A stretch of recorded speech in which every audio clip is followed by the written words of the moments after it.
오늘 이 말씀이 특별히 나온 이유를 알겠죠? 순서대로 나온 건데 하나님이 주신 말씀입니다. 시작. 오직 성령이 너희에게 임하시면 너희가 권능을 받고 예루살렘과 온 유대와 사마리아와 땅끝까지 이르러 내 증인이 되리라 하시니라. 사도행전 1장 8절 말씀. 아멘. 하나님이 성령을 주시겠다는 것은, 아니 주님이 성령을 주시겠다는 것은 주님이 약속하신 바입니다. 아멘. 네, 여러분 오순절에 성령님의 오심을 여러분 어떻게 생각하십니까? 제가 이래 물으면 또 목사님 너무 추상적으로 물으신다 이렇게 하는데, 우리는 보통 보면 오순절 성령 강림 사건이 명사가 돼버렸어요. 우리 기독교인들에게는. 이 말은 오순절이라는 명절에, 오순절이라는 명절이 뭐냐 하면 우리 같으면 맥주감사주일입니다. 맥주감사주일 날에 축제가 일어나는데, 절기인데 축제인데 그날 함께 모이는 그 장소에, 마가의 다락방에 성령님이 예수님의 약속대로 임하신 거예요. 그 오순절 성령 강림 사건은 실제로 있었던 사건입니다. 그 사건은 새로운 한 시대를 시작한 사건이라는 점에서 반복될 수도 없고 반복될 필요도 없는, 그때 당시에 말 그대로 유일무이하게 있었던 사건입니다. 우리는 보통 보면 예배를 드리면서 이런 기도를 많이 하죠. 여러분, 오순절 성령의 역사가 이곳에 다시 이렇게 우리는 기도를 합니다만은 그것을 우리가 오순절 성령의 강림 사건처럼 막 그렇게 그런 현상이 일어나야 성령 하나님의 감동이 있고 역사가 있고 우리 가운데 막 열심히 일어나고 이런 것 같은 생각을 가지는 경우들이 많이 있습니다. 그런데 여러분, 그렇지 않습니다. 오순절 그 성령 강림 사건은 오늘 사도행전 1장 8절에 우리에게 주신 말씀처럼 오직 성령이 너희에게 임하시면 너희가 권능을 받고 예루살렘과 온 유대와 사마리아 땅끝까지 이르러 내 증인이 되리라는 예수님의 약속에 그 어찌 보면 절차에 따라서 성령님이 오신 거예요. 언젠가는 오실 거예요. 그런데 그 오심의 역사가 그 오순절에 그 성령님이 임하신 거단 말이에요. 그래서 오순절 성령 강림 사건이라 그렇게 이야기를 합니다. 교회사에 일어났던 다른 성령 사건들이 많이 있습니다. 1907년 우리나라 대부흥 운동이 있었잖아요. 그 다음에 또 뭐가 있죠? 미국의 대각성 운동, 영국의 웨일즈 부흥 운동, 이런 것들이 막 수도 없이 일어났단 말이에요. 전부 성령 사건들이에요. 그 사건들은 각기 나름대로의 특징이 있고 그 역사 시대에 하나님께서 친히 개입하시고 간섭해야 할 이유가 있었던 부분들이에요. 그런데 여러분, 이 특징들은 말 그대로 성령 사건이에요. 성령이 임하시면 나타나는 그런 하나님의 역사와 사건들을 우리에게 보여주고 있고, 오늘 오순절 성령 사건은 예수 그리스도의 십자가의 부활과 예수님의 다시 오시기 전까지의 그 중간에, 중간이라고 하기보다는 시작이죠. 그러니까 예수님의 재림을 사모하는 시대의 시작점으로 성령 강림 사건을 우리에게 주신 거예요. 그럼 이 말은 좀 다른 말로 표현하면, 제 식으로 표현하겠습니다. 오순절 성령 강림 사건이 시작되지 않았다면 교회는 시작되지 않은 거예요. 우리가 말하는 선교, 전도, 복음운동 이런 것들은 없는 거예요. 오순절 성령 강림 사건이 있음으로 해서 교회도 시작되고 복음의 역사도 시작되고 선교도 시작되고 그렇게 된 거예요. 오늘 우리가 교회가 세워진 것도 성령의 강림하심이 있었기 때문에 가능했던 거고, 성령 강림과 역사에 대해서 아멘하고 성령님의 역사를 사모하고 우리 가운데 그 성령의 강림의 역사가 있는 사람들이 함께 모인 거예요. 때로는 여기 와서 그 하나님을 만나는 경우들도 있어요. 그런데 예수 믿는다라고 하는 사람들은 전부 성령님의 살아계심과 역사하심을 경험한 사람들입니다. 그래서 오순절의 성령 강림 사건은 완전히 새로운 시대가 시작되고 지금도 계속되고 있다라는 사실입니다. 그래서 우리는 계속해서 성령 충만을 사모해야 되는 거예요. 성령 강림의 그런 역사적 의미를 아는 것은 굉장히 중요합니다. 예수님께서 오늘 사도행전 1장 8절 말씀에는 뭐라고 이야기합니까? 오시리라 했잖아요.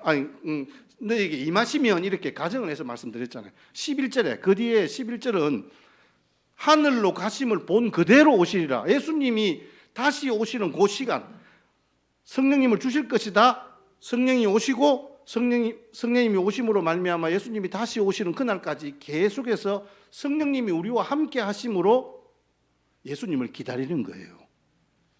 그 예언은 이제 부분적으로 성취되었다 이렇게 보는 거죠. 자, 마태복음 18장, 제가 이 말씀을 여러분들에게 확증을 시켜드릴게요. 마태복음 18장 20절 다 같이 시작. 두세 사람이 내 이름으로 모인 곳에 나도 그들 중에. 여러분 한번 보세요. 예수님께서 있겠다 그랬잖아요. 어떻게 있냐고요. 예수님이 보내신 성령으로 함께 있겠다는 거잖아요. 오늘 우리가 모인 이곳에 예수님이 계십니다. 여러분 이게 성령의 강림 사건의 은혜로 주어진 은혜예요, 말 그대로. 그래서 그리스도의 재림은 아직까지 이루어지지 않았잖아요. 먼 후일의 일이에요. 아니 내일 올 수도 있어요. 그런데 저는 몰라요. 언제 올지는 모르지만 어쨌든 그리스도 재림의 시간은 미래예요. 미래입니다. 그런데 예수님이 우리와 함께 하시겠다, 이 시간 함께 하셨다라고 말씀하는 그리스도의 현존, 그 시간을 살아내는 거잖아요. 우리 교회는. 그래서 우리는 이미 예수님이 우리와 함께 계심을 누리며 살아가는 사람들인 거예요. 이것이 우리에게 주신 이 땅을 살아가는 종말의 은혜입니다. 그래서 오늘 말씀을 하는 이 오순절 성령 강림의 사건이 바로 이런 종말의 은혜를 주는 의미로, 시간적인 의미로 미래와 현재가 만나는 사건입니다. 여러분 우리에게는 지금 이미 지나갔지만 그때 그 이후로 계속해서 우리는 주님과 함께 살아가는 거예요. 공간적인 의미로도 마찬가지예요. 오늘 이 시간 하늘이 이 땅에 임한 거예요. 성령 하나님이 나와 함께 계시다는 것은 하늘이 지금 이 땅에 임하신 사건이에요. 그러면 하나님이 임하신 그 공간에 우리도 같이 함께 있는 거예요. 그러한 성령 강림 속에서 현재에서 미래를 살고 땅에서 하늘을 누릴 수 있는 그런 놀라운 특권을 가진 사람이 우리밖에 없어요. 여러분 이 세상에 그 어느 누구도 이런 특권을 누릴 수는 없는 거예요. 그것을 경험하고 그 성령 하나님과 함께 살아가는 시간과 공간이 바로 우리 교회인 거예요. 그래서 여러분들은 아주 특별한 사람들이에요. 세상에서 가장 질서가 있고 가장 정확하고 절대로 움직임이 없어요. 아주 명확하고 결코 틀림이 없어요. 한치도 오차가 없어요. 움직임이 없어요. 여러분 보통 군대 가거나 이렇게 하면 막 사열 연습을 하거든요. 마지막에 막 이렇게 수료를 하고 이렇게 할 때 사열 연습하고 옛날에는 막 총검술도 하고 막 이렇게 했단 말이에요. 그러면 전부 거기에 있는 막 한 400명이 전부 다 착착 맞춰서 발걸음도 딱딱 맞추고 그렇게 하잖아요. 여러분 혹시 그런 장면들을 보셨을 거예요. 북한은 아직도 그런 연습들을 많이 하죠. 그래도 틀립니다. 이 세상에서요 그런 틀림이 없고 정확하고 그렇지만 감동이 없는 곳이 있어요. 그건 바로 공동묘지입니다. 공동묘지는요 질서정연하게 존재하지만 그곳에서는 아무 능력이 없어요. 왜요? 그곳에는 죽은 사람만 있는 거예요. 죽은 것만 있기 때문에 그래요. 그런데요 살아있는 곳에서는 틀림이 있을 수도 있고요 다른 것이 있을 수도 있어요. 교회는 공동묘지가 아닙니다. 교회가 무조건 틀렸다라고 접근하기 시작하면 아무런 소망이 없는 거예요. 우리 주님의 교회, 한가족교회는요 공동묘지가 아닙니다. 우리 주님의 공동체는 성령님이 살아 움직이는 교회인 거예요. 그래서 교회는 성령이 움직이는 성령 공동체예요. 이런 말 듣고 그럼 목사님 교회는 안 잡혀도 됩니까?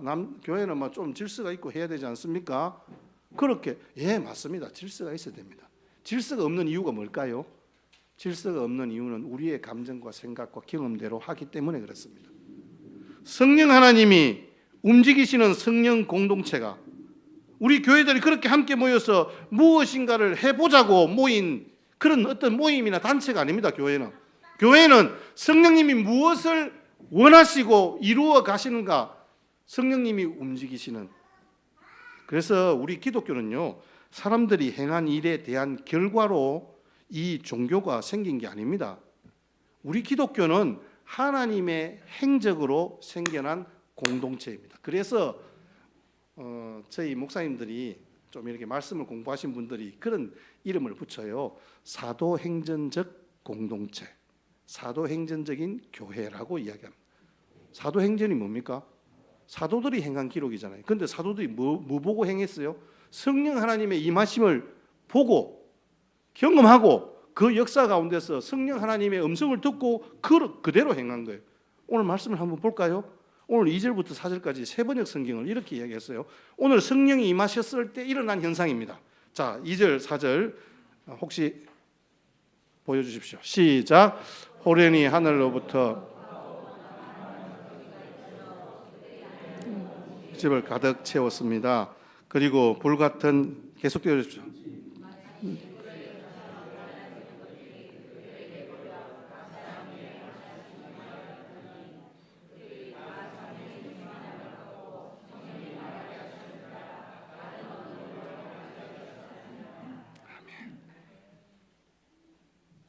오늘 말씀을 여러분 한번 보십시오. 자, 그대로 띄어나 보십시오. 성령이 언제 오셨습니까? 성령이 언제 오셨습니까? 예, 2절. 예, 아침에 그리고 호련히 갑자기 오셨습니다.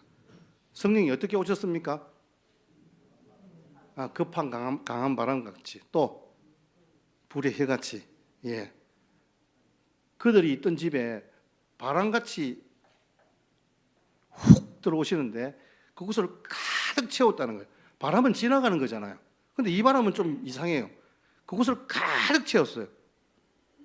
사람들이 어찌할 수 없는 그 위압감에 눌려지는 그런 느낌이.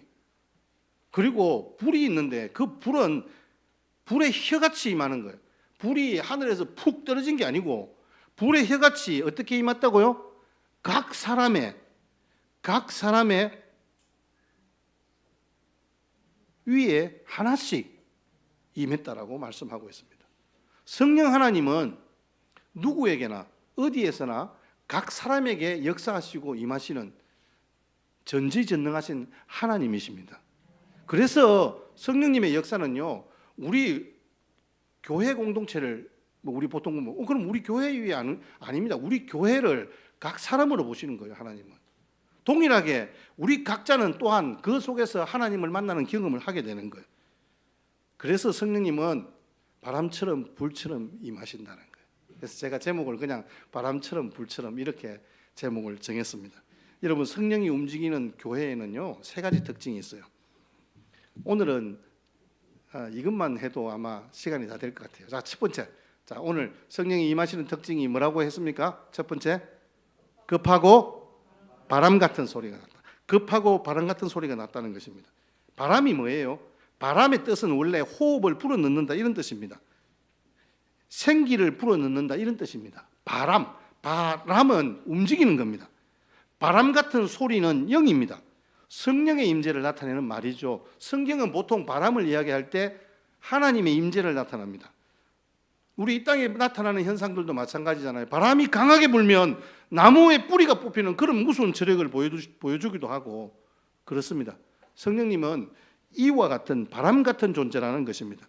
성령님이 침묵 가운데 계시지만 반드시 침묵만이 성령의 임재가 아니고 그렇다고 소리만 나타나는 것도 아니라는 말씀입니다. 이 급하고 강한 바람 같은 소리는 하늘로부터 오는 살아있는 생기, 하나님의 생기가 있었다라는 말씀입니다. 그 하나님의 생기가 각자 그곳에 있는 120명의 문도 성도들 모두에게 임했다라는 것입니다. 우리의 생명이 어떻게 유지됩니까? 여러분, 우리의 생명이 어떻게 유지됩니까? 여러분, 우리 심장에 펌프질을 하잖아요. 그래서 우리 혈액을 공급하잖아요. 거기에 여러분, 우리가 이 호흡으로 숨을 쉬지 않으면요 산소가 공급되지 않아요. 숨 쉬지 않으면 산소가 공급되지 않기 때문에 그 혈액은 공급되지도 않을 뿐더러 온 장기들이 다 썩기 시작하는 거예요. 그래서 우리가 혹시 기도가 막히거나 아니면 혹시 넘어졌거나 잘못했을 때 5분 안에 깨어나지 않으면 뇌에 이상이 생기는 거잖아요. 그래서 반드시 숨이 들어가야 심장이 뛰는 거예요. 산소가 공급되는 거예요. 그게 바로 호흡이잖아요. 우리 코에 생기를 불어넣어 주신 하나님, 이와 같이 우리 코에 바람이 들어가야 생명이 유지되는 거예요. 우리의 영혼도 강력한 성령의 바람인 생명의 바람이 들어가야 사는 거예요. 우리는 정신이 있는 것 같지만 실제로는 정신이 없어요. 우리 스스로는 정신을 차릴 수가 없어요. 생명이 들어오지 않는데 어떻게 우리가 정신을 차리겠습니까? 가만히 있을 수는 있지요. 공동묘지 같이. 그러나 우리의 정신은요, 하나님의 영이 들어가야 살아나는 거예요. 그래서 우리는 살았고, 우리는 예수님의 생명이 들어오면 우리는 살은 거예요. 그런데 예수님의 생명이 없으면 우리는 뭐라고 부르냐면 시체라고 불러요. 정신이 없으니까 그냥 습관대로만 살아가는 거예요. 육의 습관대로 따라서 사는 거예요. 그런 정신을 못 차리는 분들은, 저같이 아직까지 예수님을 몰랐을 때는, 그리고 예수님을 안다 손치더라도 내가 정신을 잃었다. 여러분, 내가 중독이 됐다. 일산화탄소에 중독이 됐다. 그러면 여러분 병원에 가면 제일 먼저 혹시 어디 들어가는지 아세요? 맞아요. 장로님 들어가 보셨는가 보네. 병원에 가면 산소 탱크에 들어갑니다. 일산화탄소에 중독되었으면요. 왜냐? 산소 탱크에 들어가서 고압 산소를 주입하면, 그래서 그걸 호흡하면 그 일산화탄소에 중독되었던 우리 몸이 우리의 호흡으로 그것이 해독이 되는 거예요. 해독이. 그래서 산소 탱크에 들어갔다가 나와야 사는 거예요. 안 그러면 계속 우리가 그렇게 살 수밖에 없는 거예요. 오순절에 임하신 성령 강림 사건은요, 가스 중독과 같이 성령 탱크에 들어갔다가 나와야 살 수 있었던 거예요. 그래서 내 영혼에 죄악이 일산화탄소에 중독되었을 때 그런 사람들에게는 성령의 불이 들어가야 살 수 있는 거예요. 성령의 바람이 들어가야 살 수 있는 거예요. 그래서 우리의 영혼이 깨어서 살아나는 놀라운 은혜의 역사들을 우리 모두가 함께 체험하시기를 주의 이름으로 축복합니다. 두 번째로 나타나는 현상이 뭐라고요? 금방 2절 불의 혀같이. 불은 하나님의 임재를 말씀하시잖아요. 우리 그거는 여러분들이 아마 성경을 읽어서 모두 잘 알고 계실 거예요. 불같이 급하게 일어나는 그 성령이, 불의 특징은 뭐죠? 불나면 태웁니다. 하나님이 임하시면 우리의 죄악을 태웁니다. 불이라고 하면 그 연료에 따라서 다양하게 생각이 납니다. 작은 불씨는 성냥불, 아궁이를 때우는 연탄불, 또 혹은 석유나 난로 이런 걸 하는 난로불, 낭만이 있는 촛불, 롱불, 이런 아주 작은 것들이 있지만 무엇을 붙이는가에 따라서 불 이름이 달라지기도 합니다만은 용광로가 막 이글거리는 그런 용광로의 불도 있고요. 가마를 굽기 위해서 막 엄청난 불을 고온을 떼는 그 가마의 불도 있습니다. 산불이 나면요 겁납니다. 집을 태우는 건 물론이고 온 산을 다 태워버리는 거예요. 여러분 불은 이처럼 놀랍습니다. 성령의 불은 어떨까요?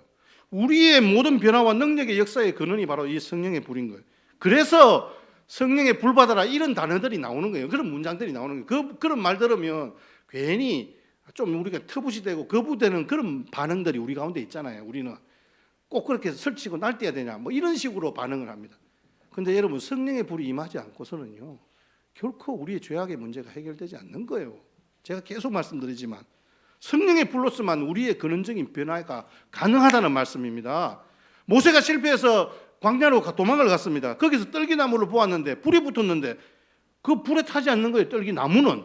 불은 붙었는데 나무에 불이 타서 없어져야 하는데 분화되지 않고 그대로 있는 것을 보는 거예요. 성령이 임하면요 계속해서 타오는 거예요. 그 장작 때문에, 나무 때문에 불이 타는 것이 아니라 성령의 불이기 때문에 계속해서 타오르는 거예요.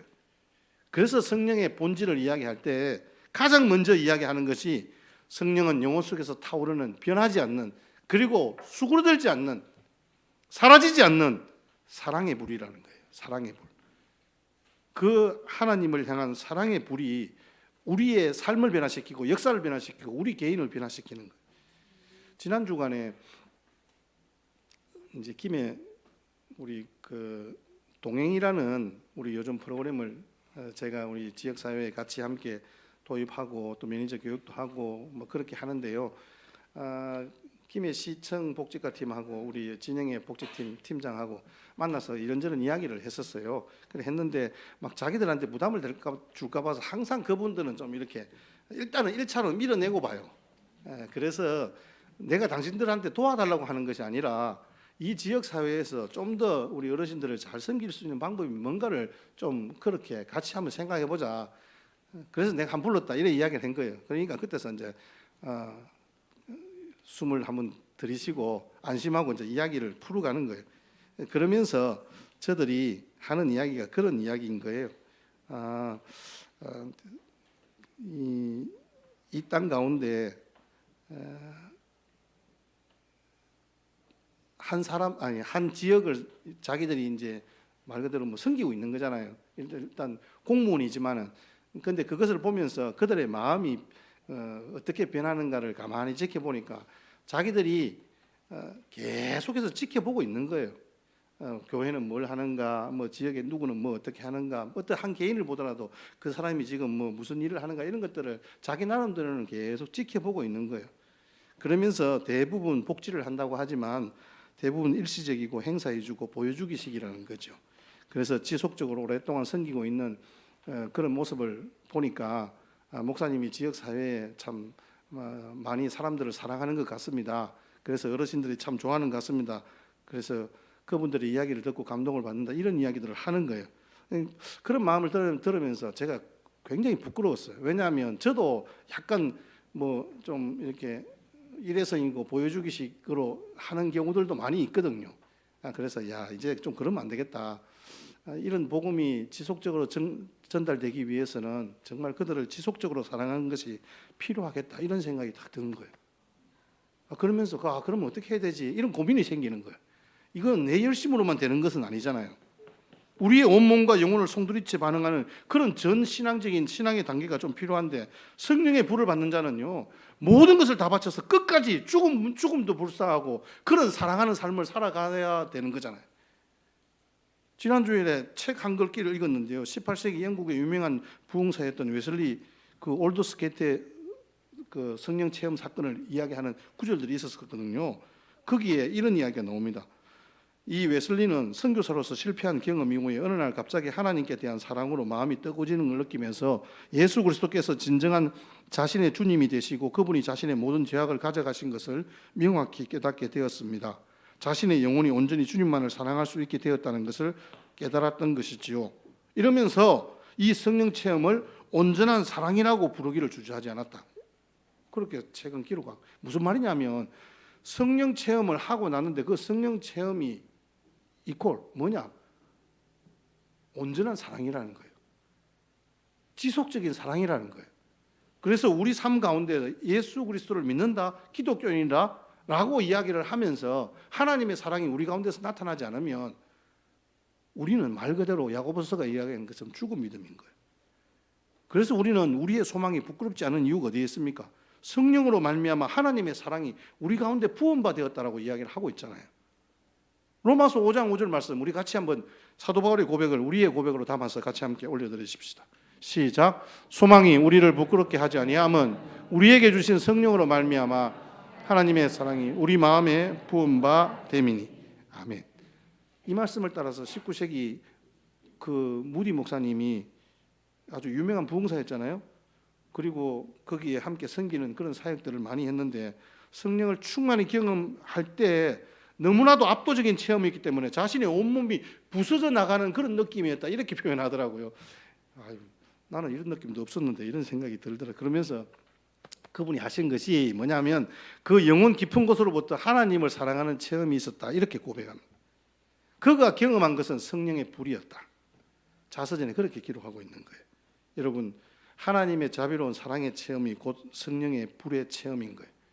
우리 가운데서 그 하나님의 사랑이 우리를 얼마나 지속적으로 이끌어 가느냐, 우리의 삶 속에서 얼마나 그 하나님을 향한 사랑을 고백하며 살아가는가에 따라서 성령의 불을 받은 사람인가 아닌 사람인가 이게 이제 우리 가운데서 판단이 되어지는 거죠. 자, 두 번째, 성령의 불은 우리를 정결케 합니다. 자, 우리 보통 보면 불은 태우는 거잖아요. 우리 옛날에 이스라엘 백성들이 제사를 드렸습니다. 번제를 드렸습니다. 그들이 제물을 태웁니다. 그 이유가 뭐예요? 자, 제가 여기에 이게 제물이에요. 이 제물을 불에 거기 번제단에 올려서 싹 다 태웁니다. 태우는 이유가 뭘까요?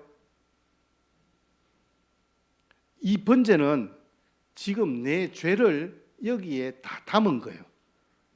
그래서 사실은 그것이 짐승이지만 소나 양이지만 소나 양이 아니라 내 죄가 거기에 담겨져 있는 거예요. 그래서 소, 양을 잡았습니다. 잡아서 각을 뜨고 피를 빼고 그것을 번제단 위에 올려서 태웁니다. 이 말은 내 죄가 그 불로 태워짐을 당할 때 내 죄가 용서받고 하나님의 자녀가 되는 경험을 하는 거예요. 그래서 히브리서 12장 29절 말씀에 하나님은 소멸하는 불이라고 말씀하고 있는 거예요. 고린도서 6장 11절 말씀에는 너희 중에 이와 같은 자들이 있더니 주 예수 그리스도의 이름과 우리 하나님의 성령 안에서 씻음과 거룩과 의롭다 하심을 얻었다. 성령 하나님이 내 가운데 불로 임하실 때 내 죄가 사하여졌고 내 죄가 씻어졌고 거룩하게 되었고 의롭다함을 입게 되었다는 것입니다. 그러니까 성령의 불은 그 오심의 목적은 우리를 깨끗하게 하는 거예요. 우리를 거룩하게 하시는 하나님의 대리인인 거예요. 여러분, 은세공인이 불을 사용해서 찌꺼기와 실제 그 은을 분리합니다. 그래서 고가의 은을 추출하잖아요. 하나님은 성령을 사용해서 우리의 죄를 제거하시는 거예요. 용광로도 마찬가지잖아요. 철을 철되게 분리하고 불순물은 불순물대로 분리하는 거예요. 하나님의 불은 우리를 씻어주시고 정결케 하시는 거예요. 여러분, 불심판을 이야기하는 이유도 나중에 주님 앞에 섰을 때 우리의 모든 죄악과 행한 일들이 다 드러나는 거예요. 우리는 감추어졌잖아요. 그게 죄인지 아닌지도 잘 모르고 그냥 살아가는 거예요. 그러면서 우리 하는 말은 뭐예요? 이거 다 하나님을 위해서 한 거 아닙니까? 나 좋자고 한 겁니까? 나는 그렇게 하나님의 영광을 위하여 했다고 말하지만 주님의 심판대 앞에서 그 불심판 앞에서 다 드러나는 거예요. 주의 제단에서 나오는 불은 모든 것을 남김없이 철저하게 시험할 것입니다. 그래서 우리의 받는 구원을 이렇게 표현합니다. 불로서 받는 구원인데요. 고린도전서 3장 15절 말씀 다 같이 시작. 누구든지 그 공적이 불타면 해를 받으리니 그러나 자신은 구원을 받되 불 가운데서 받은 것 같으리라. 아멘. 여러분, 불타면 오히려 구원받습니다. 망하는 게 아닙니다. 오히려 우리가 하나님의 자녀인 것을 확신하게 되는 거죠. 그래서 이 은혜로 여러분들이 받는 은혜로 값없이 받은 구원은 정금보다 귀하고 은보다 순수하고 보석보다 견고한 그런 구원이 되는 거예요. 불을 통과했기 때문에 그 불을 통과한 자들이 오늘 이 시간 하나님을 찬양하며 예배자로 섰잖아요. 이보다 더 소중한 것이 어디에 있겠습니까? 뭐 세상 사람들은 그걸 인정하지 않는다 쳐요. 지금 하나님은 그런 우리를 받으시고 우리를 흠량하시고 오늘 우리를 받아주시는 거예요. 이 세상에서 가장 아름답고 빛나는 존재로 우리들을 그렇게 봐주시는 거예요. 자, 이제 여러분들이 궁금해하시는 세 번째 특징이 나타납니다. 여러분, 성령의 역사가 바람처럼 불처럼 역사합니다. 그럼 나타나는 현상이 뭘까요? 오늘 여기까지만 하겠습니다. 나타나는 현상이, 자, 오늘 우리 4절 말씀 같이 한번 읽겠습니다. 시작.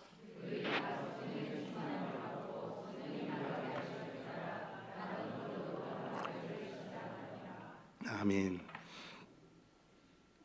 다른 언어, 방언을 말하기 시작하는 거죠. 방언은 다른 지역 사람들이 알아들을 수 있는 언어. 무슨 말이에요? 나는 영어로 이야기하는데 여러분들 다 알아듣는 거예요. 여러분들은 제주도 방언을 하는데 요즘 웰컴 투 삼달리 오늘 저녁 마지막 방송입니다. 제가 유일하게 유튜브에서 챙겨보는 드라마인데 참 뭐 제주도 방언을 가만히 들으니까요 아주 나름대로 정겹더라고요. 우리 경상도 방언만 뭐 그렇지만 근데 서울 사람들은 가보면요 무슨 말인지 못 알아들어요. 근데 그렇게 말을 해도 다 알아듣는 거예요. 오늘 말씀을 보니까 15개 나라의 언어가 쭉 기록되어 있어요. 이 말은 흩어져 있던 유대인들이 오순절에 명절이라서 함께 모인 거예요. 잔치, 그 명절을 기념해서 같이 함께 제사도 드리고 뭐 축제도 즐기고 그렇게 하는 거예요. 이 다른 방언으로 말했다는 의미가 뭐예요? 자신들의 언어로 이야기한 거예요. 6절 말씀 오늘 읽진 않았는데 6절 말씀에 보면 각각 자기의 방언으로 이렇게 하잖아요. 각각 자기의 방언으로. 근데 여러분, 좀 전에 제가 말씀드린 불은 하나님의 속성 가운데 하나입니다. 그 다음에 그 불로 정결케 된 우리가 드러나는 가장 첫 번째 현상, 모양이 뭐냐? 말이 달라지는 거예요. 말이. 하나님이 말씀하시는 게 들리기 시작하고요. 다른 사람들은 엉뚱한 말 했는데 내가 내 말로 들리는 거예요. 그래서 여러분 방언을 성령 받은 예표라고 이야기하는 거예요. 심지어 어떤 교단에서는 방언 받는 것을 봐야 그 사람이 성령 받은 것을 확인할 수 있다. 이 정도로 좀 심하게 표현을 하기도 합니다. 그분들의 제가 의도는 알아요. 저는 알 것 같아요. 근데 우리는 그렇게까지 생각할 까지는 없습니다. 어쨌든 하나님의 임재는 주님께서 불을 붙이시면요, 주님의 말씀이 불 같은 건 당연하지 않습니까? 당연히 그 불 같은 속성을 가지고 우리의 삶을 변화시키는, 그러니까 우리 말이 변하는 거죠. 우리 가운데서 그런 역사를 경험하게 되는 거예요. 동시에 일시적으로 한꺼번에 복음을 증거하기 위해서 하나님이 그렇게 하신 거예요. 각 사람이 성령이 불같이 임하셔서 그들을 변화시키는 거예요. 급하게 복음을 증거하게 하시기 위해서 방언을 허락하시는 거예요. 사람이 언어를 배워서 또 다른 언어로 전달하려면 얼마나 많은 시간이 필요하겠습니까?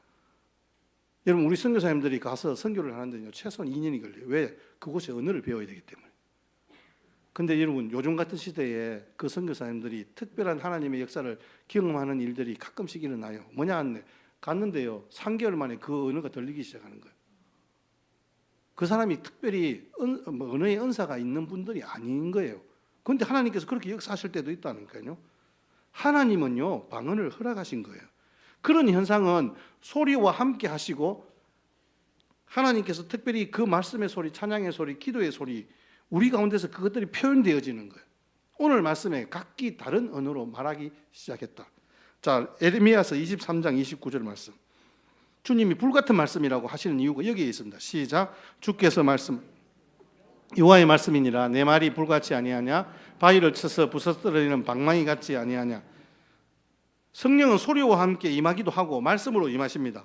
오늘 이 시간에 제가 드리는 말씀이 저 목사님 무슨 이야기인지 나 당체 모르겠다. 그래도 저는 믿어요. 왜? 그 말씀이 여러분들의 가슴에, 여러분들의 삶에 망치로 깨는 듯한 하나님의 능력의 역사가 있기 때문에 제가 여러분들의 언어로 제가 말씀드리지 못해도 성령 하나님은 감동하시고 역사하실 줄 믿습니다. 그래서 여러분들이 혹시 이런 질문을 하실 수가 있어요. 그러면 요즘 같은 시대에 그런 성령 충만이 가능합니까? 이래 물어요. 예, 가능합니다.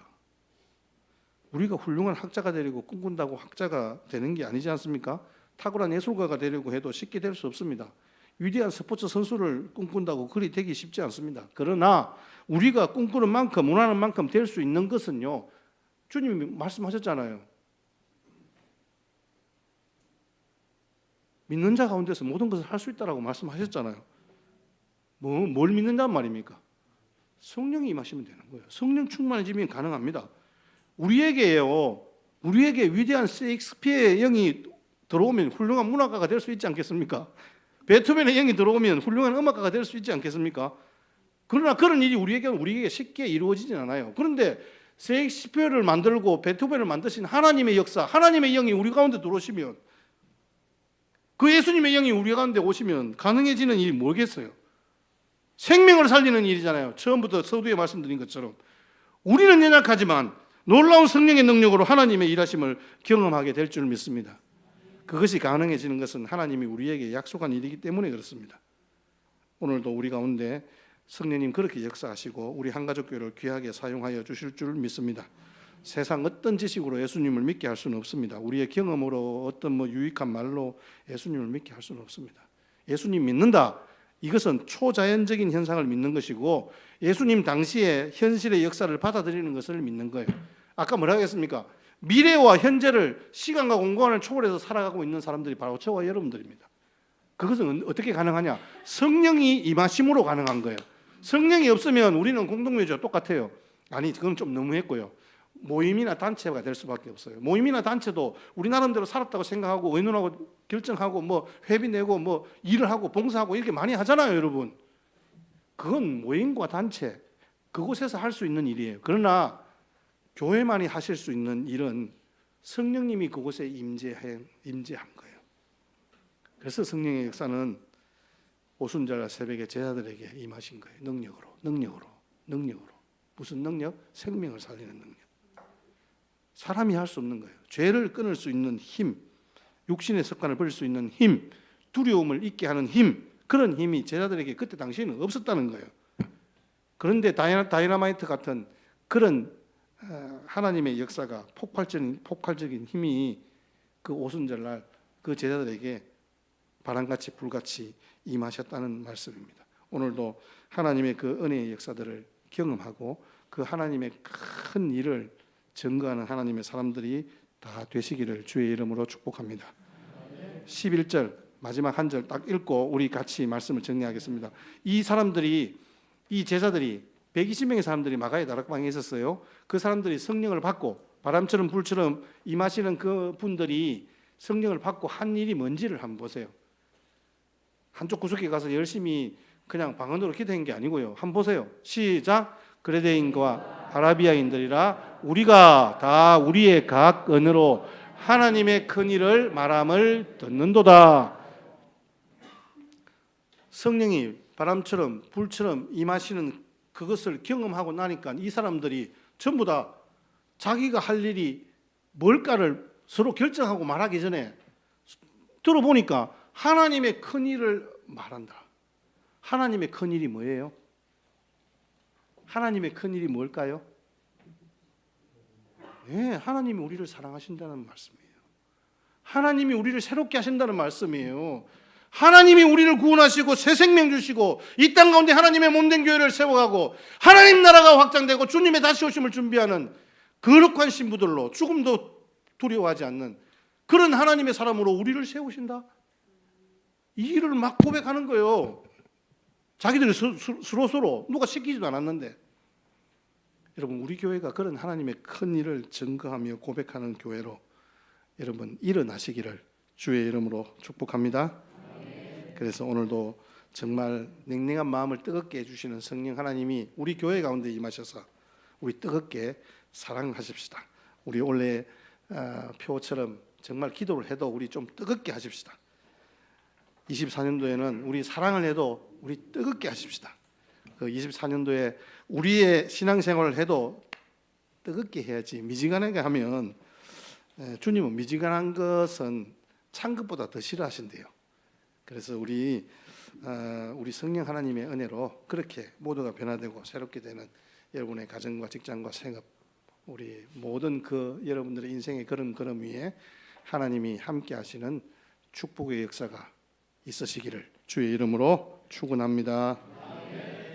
찬송가 182장 찬송 드림으로 봉헌하시겠습니다.